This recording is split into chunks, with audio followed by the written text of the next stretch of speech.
Assalamualaikum warahmatullahi wabarakatuh. Semangat pagi. Pada kesempatan kali ini saya akan menjelaskan terkait dengan pemanasan global. Perlu kita ketahui bahwa ada fenomena yang menjadi concern masyarakat di dunia saat ini yang itu yaitu terkait dengan pemanasan global. Nah, saya review kembali. Jadi pemanasan global itu adalah peningkatan rata-rata suhu di atmosfer bumi atau lautan yang terjadi selama periode waktu yang panjang. Nah, fenomena ini terutama disebabkan oleh peningkatan konsentrasi gas rumah kaca di atmosfer. Ya, seperti ada karbon dioksida, metana atau CH4, dan dinitrogen oksida N2O. Nah, sumber utamanya dari mana itu gas-gas itu? Sumber utamanya adalah kegiatan manusia. Orang berlalu lalang dengan menggunakan kendaraan bermotor. Semakin banyak orangnya, semakin banyak kegiatannya, maka karbon dioksida yang dihasilkan juga akan semakin banyak. Nah, kemudian yaitu yang diakibatkan oleh pembakaran bahan bakar fosil. Bahan bakar fosil itu bensin ya, solar itu bahan bakar fosil. Nah, kemudian ada deforestasi. Deforestasi itu penurunan jumlah pohon di muka bumi ini. Ya, orang menebang hutan untuk keperluannya, untuk membuat kertas, untuk membuat furniture dan lain sebagainya. Sehingga apa? Populasi pohon berkurang. Ya, serta aktivitas industri, bahkan ada juga aktivitas pertanian yang berdampak terhadap pemanasan global. Nah, karena apa? Karena banyak orang otomatis membutuhkan banyak sumber pangan. Ya, penyebab utama pemanasan global itu di sini saya jelaskan tiga. Yang pertama adalah pembakaran bahan bakar fosil ya. Kalau Anda pakai mobil, motor, otomatis butuh bensin ya atau solar. Nah, kemudian bensin itu dimasukkan maka akan terjadi proses pembakaran. Dari knalpot akan keluar tuh namanya karbon dioksida. Semakin banyak orang yang pakai itu maka semakin banyak gas yang dikeluarkan oleh kendaraan tersebut. Dampaknya apa? Eh, Volume karbon dioksida itu akan semakin besar. Yang kedua deforestasi ya penebangan sehingga jumlah pohon akan berkurang. Kenapa? Karena pohon itu mampu mengubah karbon dioksida menjadi oksigen. Nah, kalau jumlah pohonnya berkurang otomatis oksigennya sedikit dong. Kan bahkan karbon dioksidanya menjadi banyak. Dan yang ketiga itu adalah industri dan limbah yang banyak didapatkan. Kenapa industri dan limbah ini banyak? Karena jumlah orang juga bertambah banyak. Dampaknya apa? Yang pertama itu adalah terjadinya perubahan iklim. Kalau sekiranya terjadi pemanasan global ini. Perubahan iklim memicu perubahan pola cuaca yang ekstrim seperti gelombang panas. Sekarang kan terjadi di mana-mana ya. Ada satu negara yang suhunya bisa sampai 42 derajat seperti di Pakistan, di beberapa bagian Eropa Timur ya. Kemudian curah hujan yang tidak teratur. Kalau di Indonesia sekarang suka mengalami itu. Bahkan negara-negara yang tidak pernah hujan tahu-tahu ada hujan ya seperti Mekah, Saudi Arabia. Nah, itu curah hujan yang tidak teratur. Ada badai yang lebih kuat ya, seperti di Amerika Serikat banyak badai, banyak taifun. Kalau di Hong Kong kita mengalami taifun juga ya, sama seperti di Filipina ya, angin keras. Nah, itu perubahan iklim. Kemudian yang kedua apa? Yang kedua kenaikan permukaan laut. Jadi daratan berkurang ya. Seperti kasus di Jakarta misalkan, laut naik ya akibat apa? Akibat banyak terjadi pengurukan di kawasan sekitar Teluk Jakarta. Nah, kemudian ini kenaikan permukaan laut. Ya, di samping tumbuh-tumbuhannya berkurang, itu kalau tumbuhan berkurang, otomatis air laut menjadi naik. Akibatnya apa? Daratan menjadi berkurang. Sehingga penduduk yang berada di pesisir itu hati-hati, karena sering terendam air nantinya.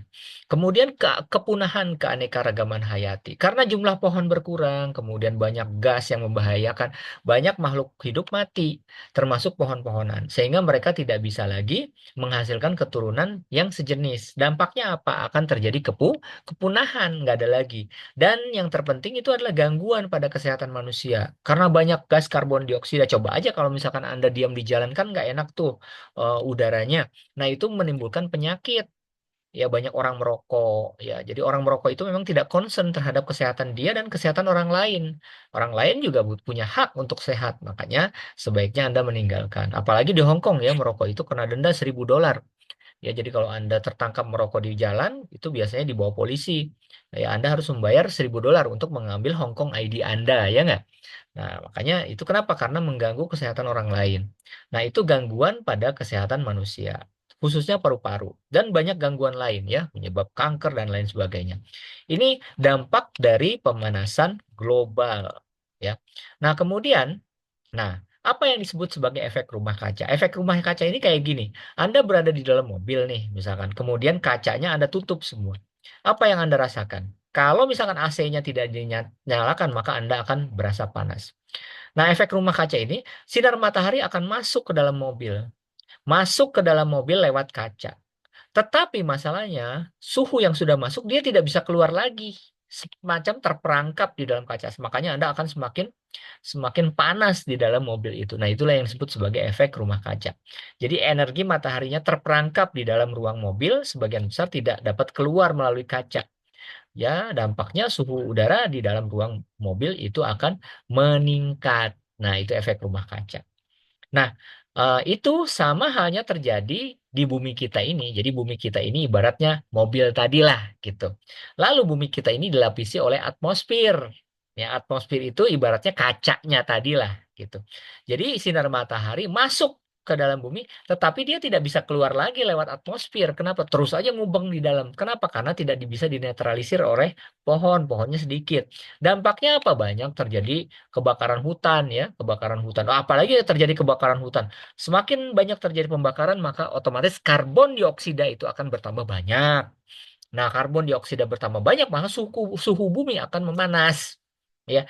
Atau misalkan CFC di bumi ini banyak orang pakai kulkas. Kulkas itu memunculkan CFC, volumenya bertambah besar sehingga apa, dampaknya akan panas di sekitarnya. Memang dingin di dalam kulkas tapi di luar kulkas itu akan panas. Kemudian pengaruh juga rumah-rumah kaca yang dipakai gedung-gedung bertingkat tuh, wah kacanya sampai berapa kilometer mungkin ya kalau kita jumlahkan. Nah itu juga berpengaruh terhadap tersebut. Jadi atmosfer panas tersebut itu diserap atau ngubeng terus di dalam permukaan bumi tanpa bisa keluar. Termasuk juga karbon dioksida yang dihasilkan oleh pabrik-pabrik. Semakin banyak orang, semakin banyak industri, otomatis limbah udara ya, pencemaran udara itu akan semakin meningkat. Nah, itu juga menyebabkan terjadinya pemanasan. Nah, baik. Kemudian ada yang disebut sebagai nah, apa saja sih yang dihasilkan dari gas rumah kaca? Nah, menurut ilmuwan UI, ya, gas rumah kaca itu ada 6. Yang pertama itu adalah H2O, ya, atau air H2O. Yang kedua karbon dioksida atau CO2. Yang ketiga metana, CH4. Yang keempat nitrogen oksida atau NO2. Kemudian ozon, ozon lapisan yang melindungi permukaan bumi itu sama seperti kaca yang ada dalam mobil, yang pada mobil ya. Ozon itu O3. Kemudian yang keenam itu CFC yang dari kulkas tadi ya. Freon kulkas itu CFC, klorofluorokarbon atau CFC. Nah, jadi ada 6 gas itu ya.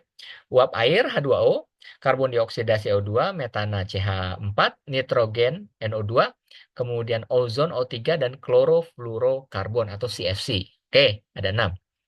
Nah, kemudian hmm, menurut protokol Kyoto ya, bahwa konvensi PBB 6 gas rumah kaca ya ada juga. Dia lain nih.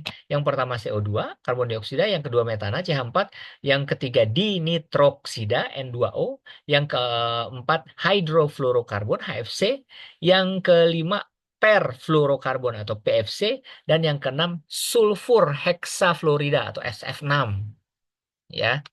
Nah, jadi Anda harus tahu tuh apa itu pemanasan global adalah suatu bentuk ketidakseimbangan ekosistem bumi akibat terjadinya proses peningkatan suhu rata-rata atmosfer, laut, dan daratan di bumi.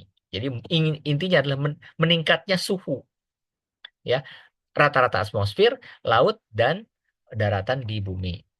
Oke. Kemudian kita coba cek apa saja penyebab terjadinya pembakaran, penyebab terjadinya pemanasan global. Nah, di sini ada beberapa penyebab terjadinya pemanasan global. Yang pertama adalah tadi ya. Nah, ini saya perlihatkan ini gambarnya. Penyebab terjadinya pemanasan global yaitu pembakaran bahan bakar fosil, ya, pembakaran bahan bakar bensin, Anda pakai bensin segala macam. Nah, Apa itu bahan bakar fosil? Itu minyak bumi, gas alam, batu bara. Wah, ini batu bara. Pembakaran bahan bakar fosil ini digunakan untuk mendapatkan energi, transportasi, dan industri sebenarnya. Nah, dalam rumah tangga pun ada kegiatan pembakaran bahan bakar fosil loh, yaitu memasak menggunakan gas LPG. Nah, itu pembakaran bahan bakar fosil. Nah, memasak menggunakan kayu pun sebenarnya menghasilkan karbon dioksida atau CO2. Jadi, saat kita naik sepeda motor, ya, hasil pembakaran bensin menghasilkan karbon dioksida. Alat-alat mekanisasi pertanian yang menggunakan mesin seperti mesin pembajak tanah, traktor, ya, mesin penyedot air, itu juga mengeluarkan karbon dioksida. Nah, berarti aktivitas sehari-hari ya memang kita banyak mengeluarkan karbon dioksida. Nah, itu yang disebut sebagai pembakaran bahan bakar fosil. Yang kedua, ada yang disebut dengan pembentukan gas biogas metana. Apa itu Pak biogas metana? Nah, seperti Anda contohnya di slide ya. Di situ ada tulisan CH4 ditambah 2O2 itu menghasilkan 2H2O ditambah karbon dioksida ditambah energi. Nah, biogas metana itu CH4-nya ya, merupakan hasil proses dekomposisi atau mengurai alami zat-zat organik baik dari sisa tumbuhan, ya, kotoran hewan melalui proses enzim bakteria metagenesis. Nah, contohnya kita membuat kompos dari sisa tumbuhan, kandang dari kotoran hewan, pupuk kandang ya dari kotoran hewan, maka itu akan menghasilkan gas metana. Jadi metana ini bila dibakar untuk memasak atau keperluan lain akan menghasilkan karbon dioksida kalau dia dibakar itu. Ya, jadi pembakaran metana. Reaksi yang saya tulis di situ adalah reaksi pembakaran metana. Ya, oke. Kemudian yang ketiga itu penggundulan hutan. Ya, nah di bawahnya itu kan ada reaksi 6H2O ditambah 6CO2 itu sama dengan C6H12O6 ditambah 6O2. Maksudnya apa? Kalau kita gundulin tuh hutan, pohon-pohonnya ditebangi, maka kita memiliki peran dalam terjadinya pemanasan global. Ya, ingatkah kamu pada proses fotosintesis? Ingat nggak? Zat hijau, daun klorofil bila terkena sinar matahari akan menghasilkan proses fotosintesis. Nah, fotosintesis ini akan mengubah air menjadi karbon dioksida dan menjadi glukosa sesuai persamaan reaksi yang Anda lihat, persamaan yang kedua itu. Nah, berdasarkan persamaan yang kedua, fotosintesis menyerap karbon dioksida. Apa artinya? Kalau kita punya pohon, pohon itu menyerap gas karbon dan mengeluarkan oksigen justru. Makanya kalau kita berada di bawah pohon itu terasa sejuk. Kenapa? Karena banyak oksigen. Jadi udara akibat polusi diserap pohon kemudian dirubah menjadi oksigen. Makanya perbanyak pohon, menanam pohon sebanyak-banyaknya itu akan membuat bumi kita mengandung banyak oksigen tidak sehingga tidak terlalu panas. Kemudian apa? Ada freon, kulkas. Itu juga penyebab terjadinya efek rumah kaca. Nah, banyak ya ada kulkas di mana. Untuk apa kita kulkas? Untuk mengawetkan daging, mengawetkan ikan tangkapan laut, mengawetkan sayur-sayuran, itu fungsi kulkas. Semakin banyak kulkas, maka bumi akan semakin panas, ya. Ya, termasuk AC, ya. Nah, jadi kegiatan-kegiatan seperti ini juga penyebab bumi akan menjadi panas, ya. Nah, ini apa ya? Terkait dengan dampak daripada pemanasan global. Jadi memang dampaknya luar biasa. Ya, tadi saya jelaskan ada perubahan musim, kemudian mencairnya lapisan es di kutub. Anda bayangkan di kutub itu kan berjuta-juta hektar lahan. Kalau dia mencair otomatis volume air di muka bumi itu akan bertambah sehingga apa? Daratan akan berkurang. Ya, makanya banyak pulau-pulau yang hilang sekarang. Kemudian yang berikutnya ada terjadi perubahan habitat fauna ya, perubahan habitat fauna. Nah, jadi perubahan habitat fauna itu gini, kenaikan suhu global itu menyebabkan terganggunya air, ya enggak? Kelembaban udara dan berdampak pertumbuhan-tumbuhan sehingga memberikan pengaruh habitat dan kehidupan fauna. Akibatnya apa? Jumlah hewan banyak melakukan migrasi berpindah, ya dari tempat yang panas mencari tempat yang lebih dingin, dari tempat yang pohonnya sedikit menjadi mencari tempat yang pohonnya banyak. Jadi dia melakukan migrasi perpindahan untuk menemukan habitat yang baru. Ya, misalkan apa ikan-ikan bermigrasi dari satu tempat ke tempat lain itu dampaknya. Kemudian apa? Banyak flora dan fauna yang punah karena dia tidak beradaptasi, dia tidak menemukan makanan di tempat yang baru, maka dia mati sehingga dia punah. Nah, itu dampaknya. Kemudian misalkan kalau di Indonesia banyak terjadi kerusakan terumbu karang. Ya, karang itu kalau kita menyelam indah sekali ya. Tapi kalau dia rusak, maka berdampak. Ya, kawasan terumbu karang itu ada di 6 negara yang mengalami kepunahan. Ya, kerusakan yang pertama itu Indonesia. Ya, banyak itu apa itu tambang batu bara dan lain sebagainya. Ya, ya itu berdampak terhadap pemanasan global. Yang kedua Malaysia. Yang ketiga Kepulauan Solomon, yang keempat Papua Nugini, yang kelima Timor Leste, dan yang keenam Filipina. Nah, itu surga terumbu karang tuh. Nah, dikhawatirkan di kawasan-kawasan ini rusak ya. Bisa juga dirusak oleh masyarakat, bisa juga dirusak oleh kegiatan lalu lintas transportasi yang membawa barang batu bara dan lain sebagainya ya. Nah, ini kerusakan terumbu karang. Nah, kemudian bagaimana Pak cara kita menghadapi ini? Ya. Nah, ada beberapa cara untuk menghadapi ini. Yang pertama adalah reboisasi. Kita rajin menanam pohon, ya.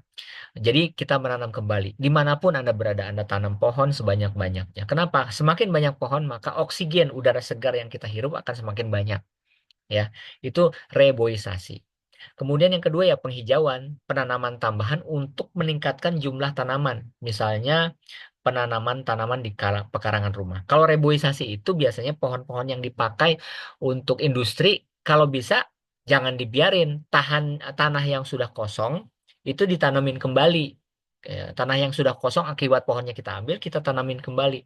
Nah, itu namanya reboisasi.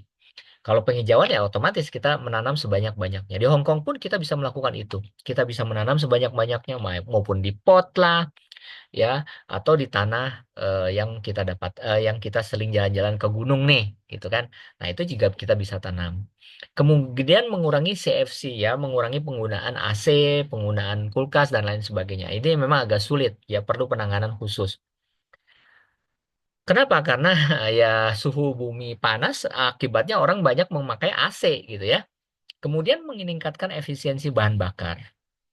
Ya, jadi gini, efisiensi bahan bakar itu ditentukan oleh kebaruan mesin. Jadi kalau kita misalkan tidak merawat kendaraan kita, maka bahan bakar kita akan menjadi boros. Semakin banyak bahan bakar yang dikonsumsi, maka otomatis semakin besar peluang kita untuk mengalami pemanasan global, gitu kan? Jadi seperti itu. Nah, otomatis kita harus hemat. Ya, kemudian menggunakan energi alternatif, jangan pakai bensin semua, misalkan menggunakan bahan-bahan bakar listrik, ya. Kemudian menggunakan bahan bakar gas. Kalau di Jakarta itu di beberapa tempat ada bajai mobil busway itu sudah menggunakan bahan bakar gas. Nah, jadi tidak semuanya menggunakan bahan bakar bahkan bakar fosil. Nah, inilah upaya yang bisa kita lakukan untuk mengantisipasi pemanasan global, ya. Semoga materi hari ini bisa bermanfaat bagi Anda.